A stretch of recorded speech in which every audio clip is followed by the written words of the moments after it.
డబ్బు, అనారోగ్యం, ఉద్యోగం, వ్యాపారం, అప్పులతో బాధపడుతున్నారా? మీకోసమే launch your future program. Hello నమస్తే, వెల్కమ్ టు సుమన్ టీవీ. ప్రస్తుతం మనతో పాటు స్టూడియోలో personality development coach and motivational speaker అయిన రామ్ మెట్టు గారు ఉన్నారు. వీరితో ఈరోజు కొన్ని విషయాల గురించి మనం డిస్కస్ చేద్దాం. హలో అండి రామ్ గారు, నమస్తే. నమస్తే అండి. సో బేసిక్ గా రిలేషన్షిప్స్ లాంగ్ లాస్టింగ్ ఉండాలి. ఏ బంధమైనా, ఇప్పుడు భార్యాభర్తలు, లవ్వర్స్ అనే కాదు, అన్న తమ్ముడు, చెల్లి, ఎవరైనా కానీ అందులో ఒక లవ్, కేర్ అండ్ ఆప్యాయత, అండర్స్టాండింగ్ ఉంటే ఆ బాండ్స్ అనేవి ఎక్కువగా గట్టిపడతాయని అంటూ ఉంటారు. But most of the times ఇప్పుడు ఈ మధ్య కాలంలో ఎక్కువగా వింటున్నాం ఏంటి అంటే డబ్బు. ఫస్ట్ డబ్బే ఉంటేనే ఏ రిలేషన్షిప్ అయినా నిలబడుతుంది అని అంటున్నారు. అంటే అది అక్క, చెల్లి, తమ్ముడు, అన్న ఏదైనా కావచ్చు, భార్యాభర్తలదైనా కావచ్చు. మోస్ట్లీ ఇవి బ్రదర్స్ దగ్గర డిస్ప్యూట్స్ రావడానికి కూడా ఇవే కారణాలు ఉంటాయి, సిస్టర్స్ దగ్గర రావడానికి, అండ్ భార్యాభర్తల దగ్గర కూడా నేను ఎక్కువ సంపాదిస్తున్నాను, నేను ఎక్కువ ఆస్తి తెచ్చాను, నువ్వేం తేయట్లేదను. Is that true? అంటే ఇప్పుడు ఏమి ఆ లవ్ కానీ, ఆ అండర్స్టాండింగ్, ఆప్యాయత ఏం లేదంటారా? మొత్తం డబ్బే కారణం అంటారా ఒక రిలేషన్షిప్ నిల్చోవాలి అని అంటే? ఏ రిలేషన్షిప్ అన్న కానివ్వండి, ఫర్ దాట్ మ్యాటర్, ఖచ్చితంగా డబ్బు అనేది it will play a key role అండి. నేను ఏమంటున్నానంటే డబ్బు ఉంటేనే అని అనట్లేదు, కానీ డబ్బు ఉండడం చాలా అవసరం అండి. ఏ రిలేషన్షిప్ అన్నా కానివ్వండి, మీరు అన్నట్టు బ్రదర్, సిస్టర్ కానివ్వండి, ఏ రిలేషన్షిప్ లో అన్నా కూడా, if you are not having enough money, if you are not providing enough to the other person, you can take it for granted అండి. ఆ రిలేషన్షిప్ అనేది స్ట్రాంగ్ ఉండదు అండ్ సమ్వేర్ డిస్ప్యూట్ అనేది start అయిపోతుంది. I'll tell you the reasons why. ఇప్పుడు చూడండి, దేనికైనా సరే మన ఎసెన్షియల్స్ నుంచి లగ్జరీస్ వరకు చాలా మంది ఏంటంటే మనీ అంటే అది లగ్జరీ కిందనే తీసుకుంటారు. నో, ఈవెన్ నాకు ఎసెన్షియల్స్ కావాలన్నా కూడా మనీ కావాలి. నాకు ఎంతో ప్రేమ ఉంది, నాకు చాలా మంచోడిని, నేను చాలా ప్రేమిస్తా, కానీ నా దగ్గర డబ్బులు లేవనుకోండి, I am not valued in society. Nobody cares. నువ్వు ఎంత మంచోడివి, నువ్వు ఎంత నిజాయితీ పరుడివి, నువ్వు ఇవన్నీ ఎవరు పట్టించుకోరండి. నీ దగ్గర డబ్బులు లేవు అని అంటే నేను మనిషి లెక్క కూడా చూడరు చెప్పాలంటే. అలాంటి సొసైటీలో ఉన్నాం మనము. అలాంటి సొసైటీలో ఉన్నప్పుడు ఏ రిలేషన్ కన్నా సరే మనీ అనేది చాలా ఇంపార్టెంట్. అది అర్థం చేసుకొని దానికి టువర్డ్స్ వర్క్ చేస్తేనే రిలేషన్షిప్స్ నించుంటాయండి. ఎందుకంటే కూడా అంటే దాన్ని తప్పుగా తీసుకోవద్దు అంటారు. నెవర్. ఇప్పుడు ఇది కామన్ ఫినామినన్ అండి. ఇప్పుడు చూడండి, చిన్నపిల్లలు ఉన్నారు, నాకు మా మామ అంటే చాలా ఇష్టం అని చెప్తాడు. ఎందుకు ఇష్టము అనే ఒక చిన్న రీజనింగ్ చూసుకుంటే కనుక, వచ్చిన ప్రతిసారి నాకు చాక్లెట్స్ తీసుకొస్తాడు, నాకు బొమ్మలు కొని తెస్తాడు, ఇవన్నీ రీజనింగ్. ఇప్పుడు వాడు చాక్లెట్ తీసుకొస్తున్నాడు, బొమ్మలు కొని తెస్తున్నాడు అంటే దానికి డబ్బులు కావాలి కదా. అంటే సేమ్ అదే మామ ఉత్త చేతులతో వచ్చాడు అంటే పిల్లలకి నచ్చరు. ఎంత ఇన్నోసెంట్ మైండ్ సెట్ వాళ్ళది, కానీ సమ్వేర్ ఆ లింకేజ్ ఆఫ్ మనీ అనేది ఉంది చూడండి ఇక్కడ. సో వాళ్ళకేంటి, నాకు డబ్బులు ఇస్తున్నాడు అని పక్కన పెట్టేస్తే, డబ్బులు నెల పక్కన పెట్టేస్తే, బొమ్మలు తెస్తున్నాడు, చాక్లెట్లు తెస్తున్నాడు కాబట్టి ఇంపార్టెంట్, కానీ తేవాలని డబ్బులు కావాలి కదా. విమెన్ కి కూడా చూడండి, నాకు నా భర్త అంటే చాలా ఇష్టం అని చాలా మంది చెప్తూ ఉంటారు. ఏదేమన్నా సరే నేను వదిలిపెట్టాను అంటారు. అదే భర్త రేపు పొద్దున ఏదన్నా ఇల్నెస్ తోటి బాధపడుతున్నాడు, ఆర్ జాబ్ పోయింది, so what ever it is, they can't earn anymore అని అనుకోండి, ఖచ్చితంగా ఇది ఏమంటారు, మన బాండింగ్ అనేది ఇట్ విల్ లూజన్. ఇంతకు ముందు ఉన్న బాండింగ్ ఉండదు. నేను పర్సనలీ సీన్ అండి, లైక్ ఒక ఎగ్జాంపుల్ చెప్తాను ఇక్కడ.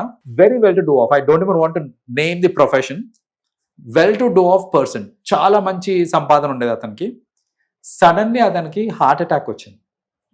అతనికి హార్ట్ అటాక్ వచ్చి ఆల్మోస్ట్ ఎట్లా అంటే ఇంకా ఆల్మోస్ట్ హార్ట్ ట్రాన్స్ప్లాంట్ చేసే అంత స్టేజ్ వరకు వెళ్ళిపోయారు అన్నమాట. అంత వర్స్ సిచ్యువేషన్ లో ఉండి అతనికి ఇన్పుట్ ఆఫ్ ఫుడ్ కూడా త్రూ ఫుడ్ పైప్స్ ఇచ్చారనమాట.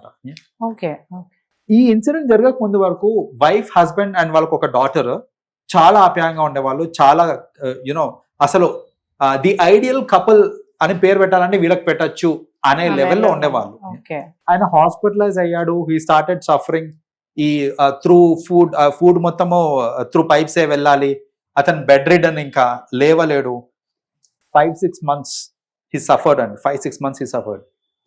ఆఫ్టర్ 6 months ఆమె వాళ్ళ క్లోజ్ ఫ్రెండ్ తోటి చెప్పుకున్న ఇదేంటంటే, ఉండలేకపోతున్నా నేను, పోతే బాగుండు, రైట్, పోతే బాగుండు, నేను చాకరీ చేయాల్సి వస్తుంది, రైట్.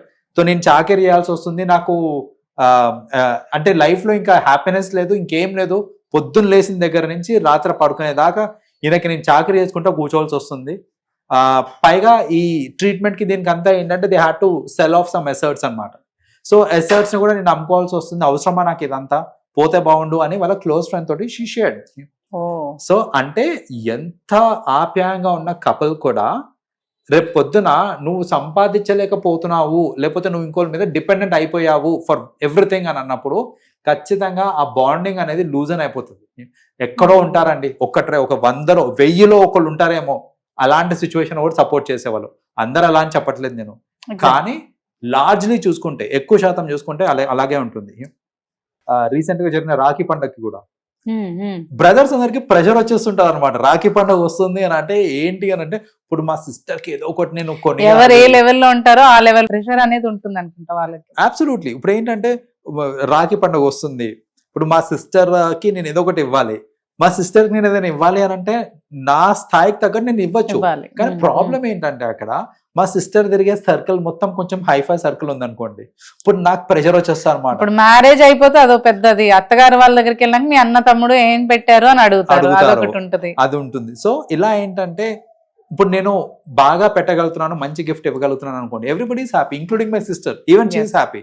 నేను పెట్టలేకపోతున్నాను అని అనుకోండి, సరిగ్గా పెట్టలేకపోతున్నాను అనుకోండి, ఆమె కూడా అదొక నామోషి ఫీలింగ్ వస్తుంది.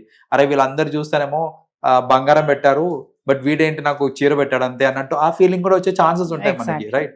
సో ఇప్పుడు పేరెంట్స్ దగ్గర చూసుకున్నా కూడా అంతే, వాళ్ళకి మెడికల్ ఫెసిలిటీస్ ప్రొవైడ్ చేయాలన్నా కూడా, వాళ్ళ చిన్న యూనో నీడ్స్ ని ఫుల్ఫిల్ చేయాలన్నా, దేనికన్నా సరే మనీ అనేది it plays a vital role అండి. చాలా మంది ఏంటంటే డబ్బే సర్వస్వం కాదు ఇవన్నీ అంటా ఉంటారు. ఎస్ కాదు, ఒప్పుకుంటా, కానీ దానికి ఇవ్వాల్సిన వాల్యూ దానికి ఇవ్వాలి. అండ్ ఒక ప్రాక్టికల్ ఎలిమెంట్ అర్థం చేసుకోవాల్సింది ఏంటిది అని అంటే, హ్యూమన్ సొసైటీలో ఏ రిలేషన్షిప్ అన్నా సరే it is driven by money. So మీరు మనీ కనుక మీ దగ్గర ఉంది అని అంటే ఖచ్చితంగా ఆ నలుగురు మీ చుట్టుపక్కల ఉంటారు, they will hold on to you. డబ్బు మీరు కోల్పోయిన రోజు మీ చుట్టుపక్కల మనుషులను కూడా కోల్పోతారు. ఎందుకంటే కామన్ గా జడ్జ్ చేసేస్తారు, వాడేంట్రా వాడు ఎప్పుడు మనీకి వాల్యూ ఇస్తాడు, మనుషులకి వాల్యూ ఇవ్వడాను. లేదంటే ఒక అమ్మాయి ఆ మనీ, మీరు అన్నట్టు ఆ కంఫర్ట్స్ గురించి ఆలోచిస్తున్నప్పుడు ఆ ప్రేమ అవన్నీ పట్టవు, మనీయే చూస్తుంది, అంత ప్రాక్టికల్ మనిషి అని జడ్జ్ చేసేస్తారు. చాలా మంది ఒక నెగటివ్ ఇంపాక్ట్ పెట్టేస్తారు ఆ పర్సన్ పైన. అలా జనరలైజ్ చేయడం అస్సలు కరెక్ట్ కాదండి. ఎందుకంటే ఇప్పుడు చూడండి, మన రిలేషన్షిప్స్ క్రియేషన్ లో కూడా, అంటే ఇప్పుడు మన అరేంజ్ మ్యారేజ్ సిస్టమ్ లో కూడా చూడండి, అబ్బాయి ఎంత మంచోడు అని చూసే రోజులు పోయినాయి. ఎంత సంపాదిస్తున్నాడు, ఎంత ఆస్తుంది, వాళ్ళ నాన్నగారు ఇది కూడా ఆలోచిస్తారండి. వాళ్ళ నాన్నగారు ఎంత సంపాదించి పెట్టారు, ఎంత ఆస్తి వస్తుంది వీడికి, అంటే సిబ్లింగ్స్ ఉన్నారా అని ఎందుకు చూస్తున్నారు అని అంటే డివైడ్ అవుతుంది. సో అంటే ఈ లెవెల్ వరకు కూడా, అంటే ఒక అరేంజ్ మ్యారేజ్ సిస్టమ్ లోనే ఇదంతా ఆలోచిస్తున్నారు అని అంటే ఇట్స్ ఎ క్లియర్ ఇండికేషన్ అండి that it is all driven by money అనేసి. థ్యాంక్ యూ రామ్ గారు. వెల్కమ్.